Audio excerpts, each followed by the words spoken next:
તો આપણે એમ ઈચ્છીએ કે એમને જે 2 મહિના છે બહુ ખુશી આનંદથી રહીએ અને આપણે ખાસ યાદ કરતા રહીએ એવી આપણે શુભેચ્છા પાઠવીએ છીએ એમને. ખૂબ અભિનંદન સાહેબ, સદાય તમે અમારા દિલમાં છો. અમારી બધાની દુઆ સાથે જ છે.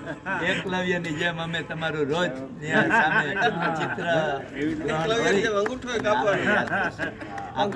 મંગલ યાત્રા શુભ હો. હા, માલધાણી સાહેબને અમદાવાદ જતી વખતે આપણે હેપી એન્ડ હેલ્ધી સ્ટે પ્રાર્થના કરીએ. 2 મહિના એમની તંદુરસ્તી એવી ને એવી જળવાઈ રહીએ અને પાછા આપણને 40+ ફરીથી આપણી સાથે જોડાય એવી પ્રાર્થના કરીએ. ફરીથી ખૂબ ખૂબ આભાર. સુખરૂપીઓ આપ જલ્દી આવો. જલ્દી પાછા આવો. યા પેલા પાછા આવી જાઓ. જલ્દી પાછા. આપની યાત્રા સુખમય રહે અને મીઠું મોઢું ક્યાં વાત છે. વાહ બાપુ સુખમય રહ્યા. કોણ હોય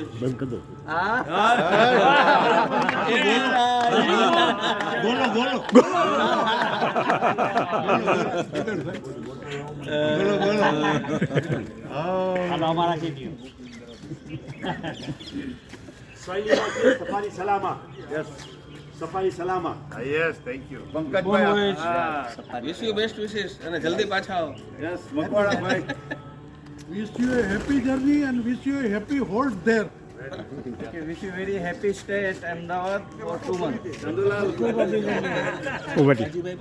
હાલો હાલો રટી હાલો હા વચ્ચે હાલો રટી હાલો. વચ્ચે મામલાને 2 મહિના જાય છે. એનો વારસ બોલો રાજીભાઈ. બોલો કઈ સમજે તો અમુક જ સાંભળે છે. હાલો. અમુક કોઈ અમુક Happy journey. Fike salama. અમુક જ સાંભળે. Good luck sir. હાલો. ખૂબ ખૂબ શુભેચ્છા. Wish you a happy journey. શુભેચ્છા. મામદાની સાહેબ છે એના જે છોકરાઓને મને આનંદ પ્રમોદ કરવા જાય છે એ એકદમ આનંદ પ્રમોદ મેળવે અને એનું જીવન છે કોઈ દી બીમારીના તંદુરસ્ત ભર્યું કાયમ રહે એવી મારી હાર્દિક શુભેચ્છા. એમને ખૂબ ખૂબ હાર્દિક શુભેચ્છા. અને જવામાં નહીં, કઈ ટ્રેનમાં આવે છે આપણે ટ્રેનમાં જ આપણે મૂકવા નહીં.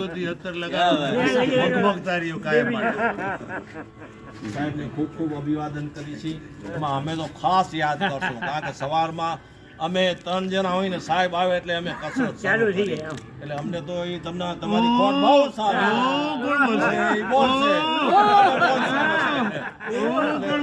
પાછા ઝડપથી આવો. કરુણા સાહેબ છે ને, કરુણા સાહેબ.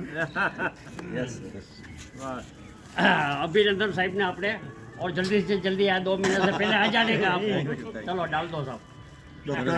ડૉક્ટર મામદાણી બાબત મારે એટલું જ કહેવાનું કે જામનગરના ઘણા ડૉક્ટરો છે 1200 રૂપિયા કન્સલ્ટિંગ ફી લે છે અને આમ હાથ જોડીને કહે છે કે તમે બધા હું લખી આપ્યું છે ને ટેસ્ટ બધા કરાવી આવો પછી આપણે દવા બેસું. બીજું કન્સલ્ટિંગ 600 રૂપિયાનું. આ એક જ એવી વ્યક્તિ છે. હું જામનગરના ડૉક્ટરોને આ સાથે ખાસ નિવેદન કરું છું કે તમે વર્ષો સુધી ભલે ખૂબ પ્રેક્ટિસ કરી, ખૂબ જનસેવા કરી, ખૂબ રૂપિયા બનાવ્યા હોય, પણ જ્યારે નિવૃત્તિનો કાળ આવે ને ત્યારે ડૉક્ટર મામદાણીનું તમે એક ઉદાહરણ ખાસ મારે કહેવાનું છે.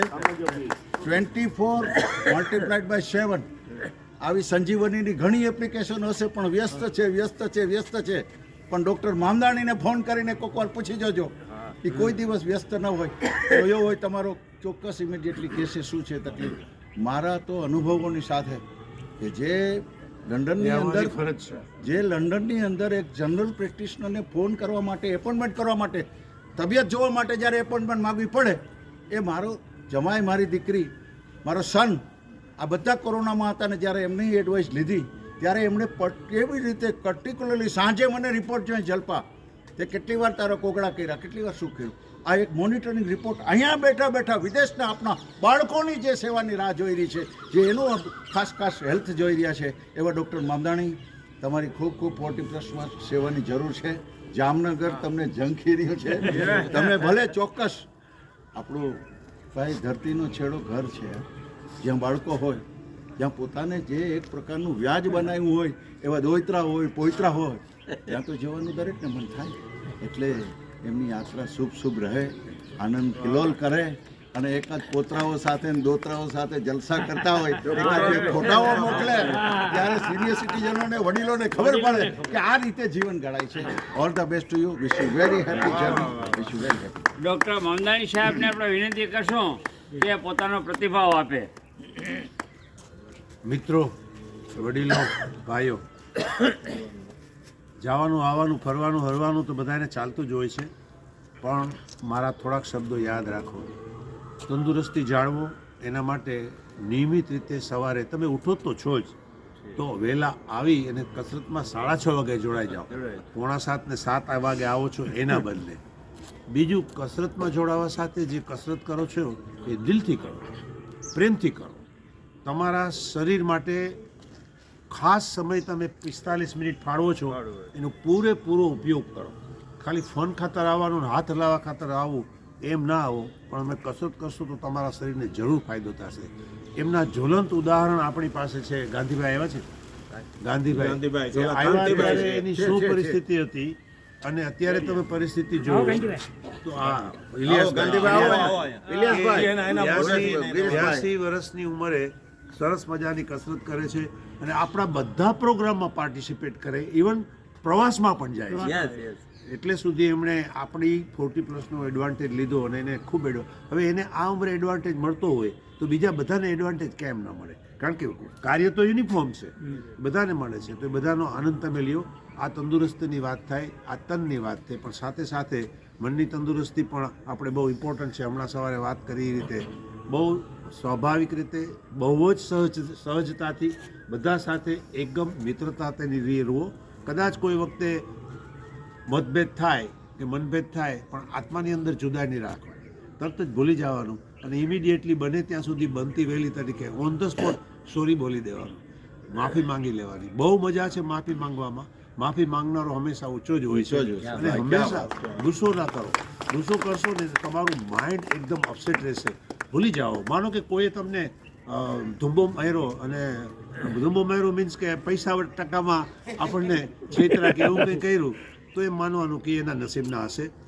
આપણી પાસે એ પૈસો બેઈમાનીનો આવી ગયો છે, એની પાસે જતો એમ કરીને પણ એને લેટ ગો કરો. એમાં એનું કંઈ મોટું ભલું થઈ જવાનું નથી. જો એણે ચીટિંગ કર્યું હોય તો એનું ભલું થવાનું નથી, અને તમારા થોડાક પૈસા કંઈ ગયા હોય ને તો કંઈ તમે ગરીબ થઈ જવાનું નથી. એમાં કાંઈ મોટો ફરક પડવાનો નથી. પણ એ પણ તમે એક ભાવના રાખો, એમ સતત રીતે તમે મગજની અંદર હેમરિંગ કર્યા રાખો કે મારો ઓલો લઈ ગયો, મારો આટલા લઈ ગયો, મારો આટલા લઈ ગયો, તો એ પાછા તો આવવાના નથી. મગજમારી કરવાની શું? 5 જણાને કહો, 10 જણાને કહો, મલ્ટિપલ જેટલા જણાને કહો ને એટલી વખત એ દુઃખ તમારું વધતું જાય. Yes, very correct. દુઃખ તમારું વધતું જાય. એવું ના કરો, નેગેટિવિટીને કોઈ દિવસ વાગોળો નહીં. પેલી ના કરો. તમે સુખ છે જેમ બાટો છો એમ સુખ વધે છે. એવી રીતે આવી વસ્તુ છે ને એને તમે રિડ્યુસ કરવાની ટ્રાય કરો, જેથી કરીને તમારું કોન્સન્ટ્રેશન જે બધા પાસે, તમારા બધા માટે હું ઈશ્વરને ખૂબ ખૂબ પ્રાર્થના કરું છું. અને તમે જ્યાં હો ને હું જ્યાં હો, એકબીજાના મન મળેલા હશે ને તો તમને, જેમ હમણાં વાત કરી સાહેબે, કલોલા સાહેબે, કે તમને એના વાઇબ્રેશન મળતા જ હોય. તમારાથી હજારો માઇલ દૂર માણસ હોય, વાંધો હોય, ને તમે એના માટે ઈશ્વરને પ્રાર્થના કરો ને દિલથી, તો એ તમારી પ્રાર્થના પહોંચે એના પોઝિટિવ વાઇબ્રેશન મળતા હોય છે. એવી રીતે ભલે આપણે નજીક છીએ, દૂર છીએ, તમે બધા મારા અંતરાત્મામાં વસેલા છો. તમારા બધાની તંદુરસ્તી માટે હું હંમેશા ઈશ્વરને પ્રાર્થના કરું છું. અને આપે જે મારી તંદુરસ્તી માટે અને અમારી મુસાફરી માટે જે પ્રાર્થના કરી અહીંયા આવ્યા, પધાર્યા, એ બાળક આપનો ખૂબ ખૂબ વેરી કરેક્ટ. આજે સંસ્થાની એક વાત કરવાની છે આપણે. આજે મમદાની સાહેબ મને કાલે વાત કરી કે કલેક્ટર સાહેબ અહીંયાથી નામ લઈ ગયા છે, કદાચ આપણું સ્થળ બદલે. પણ હું તો 40+ ક્લબ વિશે કહું છું કે આજે